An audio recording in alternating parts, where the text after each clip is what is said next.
नमस्कार, मी शिवाजी काळे। आजच्या पुढारी न्यूजच्या इंडिया नामा कार्यक्रमामध्ये आपणा सर्वांचं स्वागत। इंडिया नामामध्ये पहिला स्पेशल रिपोर्ट आहे। अर्थातच संसदेमध्ये प्रदीर्घ चर्चेनंतर पारित करण्यात आलेल्या वक्फ सुधारणा विधेयकासंदर्भात। हे विधेयक नक्की काय आहे, या विधेयकातील अशा कोणत्या तरतुदी आहेत ज्यावरती विरोधकांनी आक्षेप घेतलेला आहे आणि हे विधेयक पारित झाल्यानंतर आता नवीन कोणते बदल होणार आहेत, या सगळ्यांसंदर्भात जाणून घेणार आहोत या स्पेशल रिपोर्ट मधून। वक्फवरून आता रंगणार न्यायालयीन लढाई। वक्फ विधेयकाविरोधात सुप्रीम कोर्टात आव्हान। संसदेनं बनवलेला कायदा सुप्रीम कोर्ट रोखणार।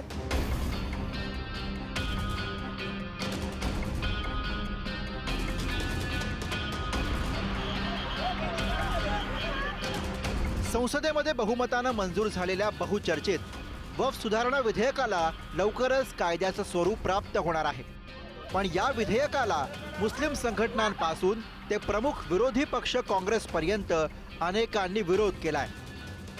बिहारमधील किशनगंजचे काँग्रेस खासदार मोहम्मद जावेद यांनी या विरोधात सुप्रीम कोर्टात पहिली याचिका दाखल केली आहे। हिंदुस्तान के लिए, ये सिर्फ मुसलमानों के लिए नहीं, ना ही मुसलमान में सबसे गरीब मिस्कीन के लिए नहीं, पूरे हिंदुस्तान के लिए ये काला दिन है और इसका खामियाजा जो है सदियों तक हम लोग को झेलना पड़ेगा। ओबीसी समाज है जिसकी आबादी 70-80% है, उसको आप क्यों नहीं डालेंगे?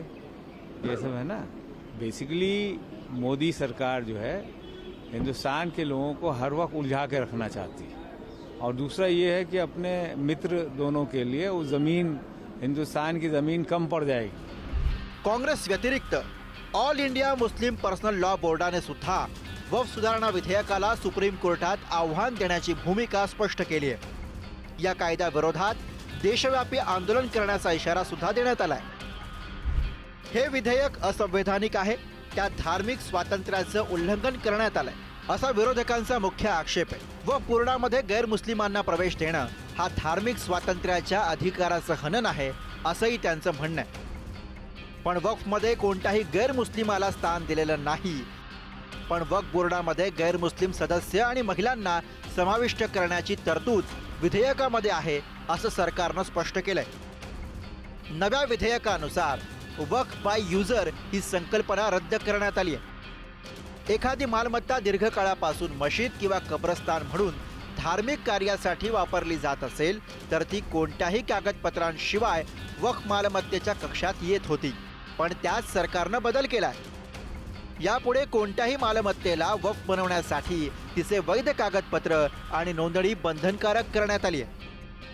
6 महिन्यांच्या आत वक्फ मालमत्ता व्यवस्थापन प्रणाली पोर्टलवर मालमत्ता नोंदणी बंधनकारक करण्यात आली आहे। पण वक्फच्या ताब्यात असलेल्या जमिनी बळकावण्याचा सरकारचा हा डाव असल्याचा विरोधकांचा आक्षेप आहे। कायदे बनवणं हे संसदेचं काम आहे, तर संसदेमध्ये मंजूर झालेलं विधेयक संविधानानुसार आहे की नाही हे ठरवण्याचा अधिकार सुप्रीम कोर्टाला आहे।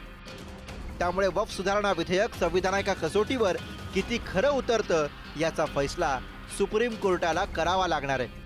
उल्लेखनीय बाब म्हणजे सुप्रीम कोर्टानं हे विधेयक असंवैधानिक ठरवलं तरी संसदेला 2/3 बहुमतानं संविधान दुरुस्ती करून ते पुन्हा संमत करण्याचा अधिकार सुद्धा आहे। त्यामुळे आता वक्फ सुधारणा विधेयकाची पुढची लढाई न्यायालयामध्ये लढली जाणार आहे।